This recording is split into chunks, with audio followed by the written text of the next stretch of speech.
हो सकता है आप मेरी ये वीडियो देखने के बाद कहें कि हमास ने बहुत बड़ी गलती कर दी। हो सकता है आप हमास को कोसने भी लग जाएं। आप ये भी कहने लग जाएं कि शायद जल्दबाजी कर दी, पहले फिलिस्तीन को पूरी तरह से तैयार हो जाना चाहिए था, उसके बाद शायद इजराइल पर हमला बोलते, इजराइल से 75 सालों का हिसाब किताब लेते। लेकिन इन सब के बीच अब सवाल ये उठता है कि वो लोग जो लगातार इजराइल को सपोर्ट कर रहे हैं, जो अमेरिका लगातार इजराइल तक पहुंचा रहा है बम गोला बारूद, उसकी एवज में वो मुस्लिम देश कहां खड़े हुए हैं जो लगातार धमकी तो दे रहे हैं लेकिन खुलकर अमेरिका की तरह फिलिस्तीन के संपर्क में फिलिस्तीन के सहयोग के लिए नहीं आ पा रहे हैं। क्यों लड़ाके ग्रुप बार बार हमास के साथ खड़े होने का ऐलान कर रहे हैं? क्यों केवल लड़ाके ग्रुप जिनको अलग अलग देशों में आतंकवादी समूहों के तौर पर जाना जाता है वो क्यों हमास का साथ दे रहे हैं? क्यों इसे पूरी लड़ाई को आतंकवादी ग्रुप से एक देश की लड़ाई के तौर पर सामने रखा जा रहा है? क्यों अमेरिका की तरह सीधे तौर पर फिलिस्तीनियों के सहयोग, समर्थन और उनके बचाव के लिए कोई मुस्लिम देश खड़ा नहीं हो पा रहा है? यह सवाल मैं नहीं पूछ रहा हूं, अब यह सवाल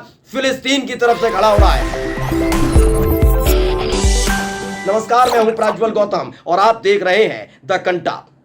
आपने देखा ही है कि हमास जब हमला किया 7 अक्टूबर को तो इजराइल के साथ कई देश खड़े हुए। पश्चिमी देशों ने साफ तौर पर ऐलान कर दिया, जिसमें अमेरिका सबसे अव्वल साबित हुआ। अमेरिका ने तो युद्धपोत भेज दिया, वहां लैंडमाइन भेज दिया। अब तो ये भी निकलकर तस्वीरें आ रही हैं कि भाई वो तो बहुत बड़ी बड़ी मिसाइलें भेज रहा है, उसने बम गोला बारूद भेज दिया। तो जो तोपखाना था इजराइल का उसे लबालब भर दिया गया है। यानी अगर इजराइल हमला करना शुरू कर देता है, जैसा कि उसने ऐलान भी कर दिया है कि वो जमीनी स्तर पर अपने तमाम सैनिकों को उतार देगा, अगर ये लड़ाई शुरू होती है तो बहुत भारी पड़ने वाला है। फिर मैं कहता हूं हमास के साथ साथ जिसने हमला किया वो तो ही है, फिलिस्तीनियों पर भी।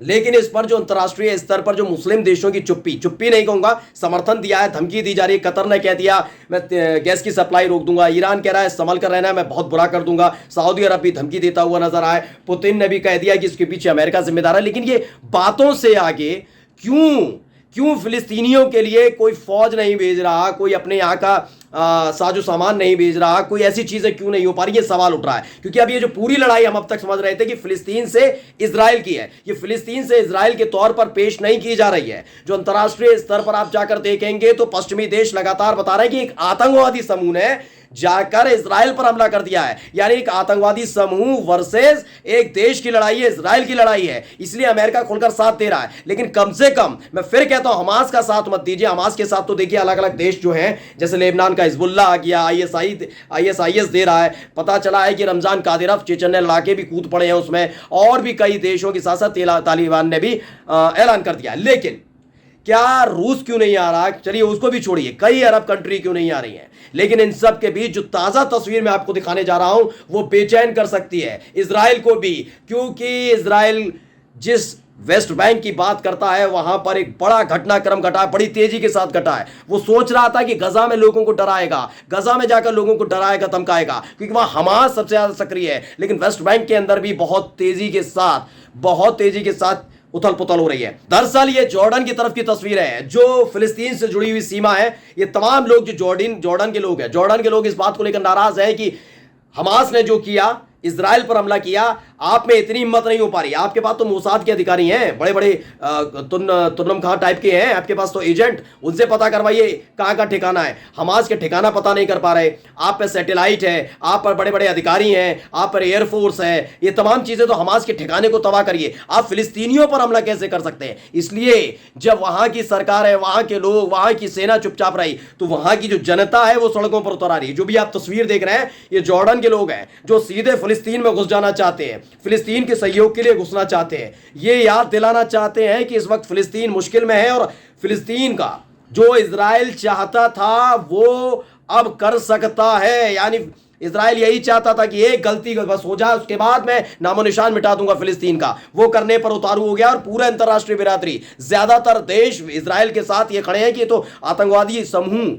की तरफ से की गई कार्रवाई की प्रतिक्रिया के तौर पर अब फिलिस्तीन का नामो निशान मिटाना चाहते हैं। लेकिन अब जॉर्डन के लोग उसके अंदर घुस रहे हैं। वो बात अलग है कि जॉर्डन की पुलिस ने भी उनको रोका है, आंसू गैस के गोले छोड़े थे, उसके बाद रोक दिया गया। लेकिन एक और तस्वीर मैं अब आपको दिखाने जा रहा हूं, उस तस्वीर को बहुत गौर से देखिएगा दोस्तों। ये आज की सबसे बड़ी तस्वीर है। इस तस्वीर को देखने के बाद आप भी कहेंगे कि हमास ने जो किया, उसके बाद फिलिस्तीनियों पर जो काल बरप रहा है या काल आसमान में मंडरा रहा है, उसको लेकर क्यों ये दो देश चुपचाप बैठे हुए हैं? इजराइल के पास ये मिसाइलें हो सकती थी पहले से, लेकिन ये जखीरा दावा किया जा रहा है कि अमेरिका की तरफ से तोहफे में भेजा गया है। अमेरिका ने इजराइल को तोहफे में भेजी है मिसाइलें कि खत्म कर दो। यानी एक तरफ कहता है अमेरिका खड़े होकर कि वो आतंकवाद के खिलाफ है, वो कहता है कि वो हमास के खिलाफ है, वो तालिबान के खिलाफ हो सकता है, वो तमाम उन आतंकवादी समूहों के खिलाफ हो सकता है, लेकिन कर क्या रहा है? वो जानते हुए भी कि इजराइल की मंशा क्या है, 75 साल से इजराइल फिलिस्तीन के अंदर क्या कर रहा है, ये जानते हुए भी उसने ये मिसाइलें भेज दी हैं। और ये मिसाइलें लगातार दागी कहां जा रही हैं? सोचिए, हमास के ठिकानों पर कम, फिलिस्तीन के अंदर ज्यादा दागी जा रही हैं। आप कहेंगे फिलिस्तीन का, मैं तो भाई गजा में ही है ना, हमास का ठिकाना भी वहीं पे।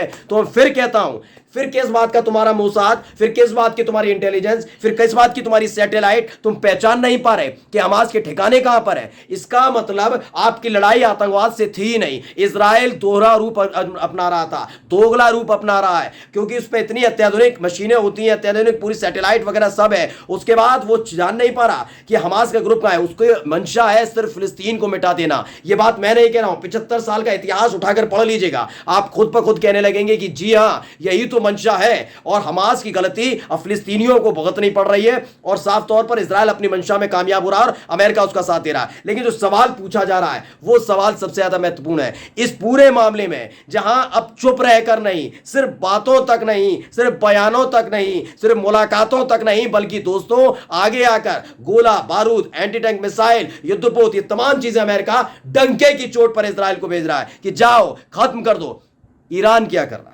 सवाल मैं आज नाम लेकर पूछूंगा, शायद आपको थोड़ा बुरा भी लग जाए जो मेरे वीडियो देख रहे हैं। ईरान क्या कर रहा है? तुर्की क्या कर रहा है? क्या कर रहा है कतर? क्या कर रहा है लेबनान? ये तमाम लोग क्या कर रहे हैं? क्यों अपने लड़ाकों को भेज रहे हैं जो उनके यहां सक्रिय हैं? क्यों अपनी सेना को फिलिस्तीन, मैं फिर नहीं कहता हमास के साथ भेजिए, हमास के लिए नहीं, कम से कम फिलिस्तीनियों के सहयोग के लिए क्यों नहीं? क्यों अमेरिका जब इजराइल के लिए कर सकता है तो आप कहां खड़े हुए? क्योंकि यूएन कहता है ना, ये बात अगर आप करते भी है तो यूएन कह रहा है, संयुक्त राष्ट्र संघ, या तो उस संगठन को बंद ही कर देना चाहिए, संस्था को बंद कर देना चाहिए। उसी ने अपील की थी ना, उसी यूएन ने अपील की, उसने साफ तौर पर कहा कि भाई एक संप्रभु और स्वतंत्र राष्ट्र, उसकी परिभाषा है कहां? कौन उसको मानने के लिए तैयार है? आप उसकी सुनते हैं नहीं, मुखौटा बनाकर बैठा रखा है। जब जरूरत पड़ती है अमेरिका को तो यूएन को आगे कर देता है, और जब जरूरत नहीं पड़ती तो सुनता तक नहीं है। ऐसा तो अमेरिका है, यूएन की सुनता नहीं है। इस वक्त यूएन जो कह रहा है, यूएन ने तब भी कहा और अब भी कह रहा है, लेकिन नहीं सुनने के लिए तैयार है, क्योंकि उसकी मंशा के विपरीत जा रही हैं सारी बातें। अब ऐसे में आगे खड़े होकर कल अगर आप कोई कदम उठाते हैं, मैं फिर कहता हूं हमास के साथ खड़े होने की किसी को जरूरत नहीं है। चलिए वो आतंकवादी समूह आप कहते हैं ना, हम अंतर्राष्ट्रीय बिरादरी कह रही है ना, हम भी मान लेते हैं, लेकिन फिलिस्तीन का क्या? वहां के नागरिकों का क्या? उन छोटे छोटे बच्चों का क्या? क्या इजराइल में अगर किसी के ऊपर बम गिरता है तो वहीं के लोग मारे जाते हैं? फिलिस्तीन का कोई दुख दर्द नहीं है। ये बातें अब मुस्लिम कंट्रियों को समझनी होंगी, अरब देशों को समझनी होंगी। नमस्कार।